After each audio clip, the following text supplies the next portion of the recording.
this is Reverend Don Lewis coming to you from beautiful Florida. And today we have a question which was not directly asked of the vlog, but rather which I saw on my Facebook feed today. But I thought it was such an interesting question that it would make a good vlog. And the question comes from Raven Shadowstar, who was asking it as a survey among Facebook friends, and liked my answer. And the question is this: is a tomato still red if no one is there to see it? And my answer to this question is, why no, it's not. And this is why.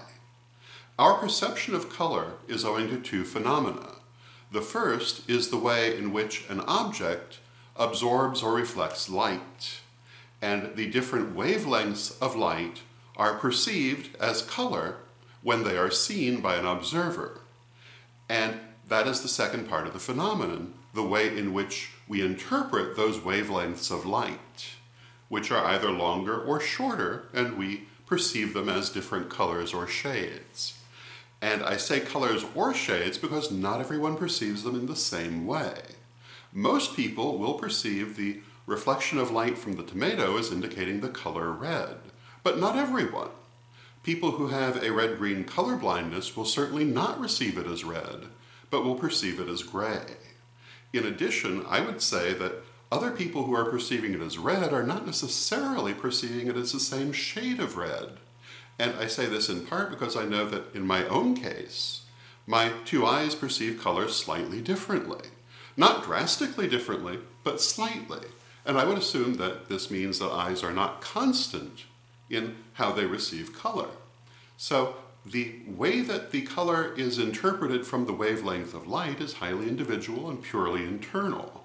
Therefore, if there is no one to see the light being reflected, it is light, not color. It only becomes color when we perceive it that way. And again, different people will perceive that reflection of light in slightly different ways and sometimes vastly different ways. And other species also perceive it differently. Some species are said to see only in black and white. Others perceive a different color range from humans. And even, again, some humans perceive things slightly differently. I've been hearing all the way back to the 1970s that some people see shades of blue that other people don't. And I do not find this particularly hard to believe because, again, I've observed that people react to color differently. My late father did not seem to be able to tell a difference between blue and green. And I find that I don't think that this is particularly unusual, that people have an idiosyncratic reaction to how they perceive the wavelengths of light in terms of color.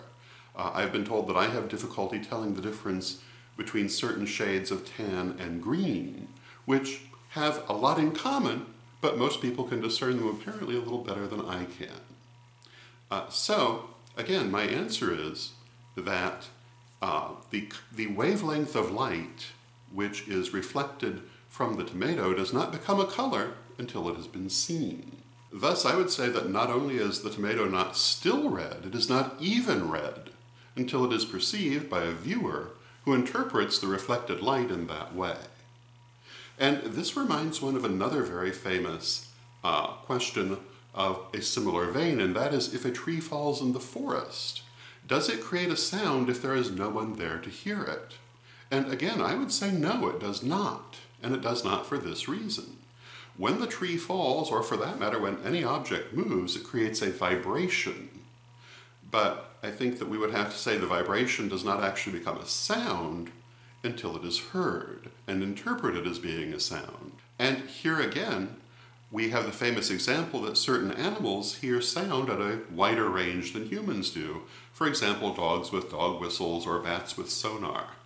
And that it's also important to remember that certain people seem to be able to hear a slightly different range than others as well.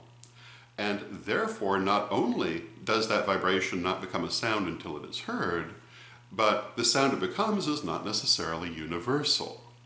So, the tomato will not be red unless it is seen by someone who will interpret the reflection of light as being red, and the tree does not make a sound until it is heard by someone who will interpret its vibration in a particular sonic way. So those would be my thoughts on the matter. I hope you find them interesting, and until next time, may you blessed be. Pray for peace. Pray for love. Pray for stability. Pray for the nation where you live. Pray for the world. Hello, this is Reverend Don Lewis coming to you for Pagans Tonight Radio. Pagans Tonight Radio is an online radio network with different hosts and different shows 7 nights a week. There's something for every taste, including Spanish language programming on Saturday evening. Check out paganstonight.com today.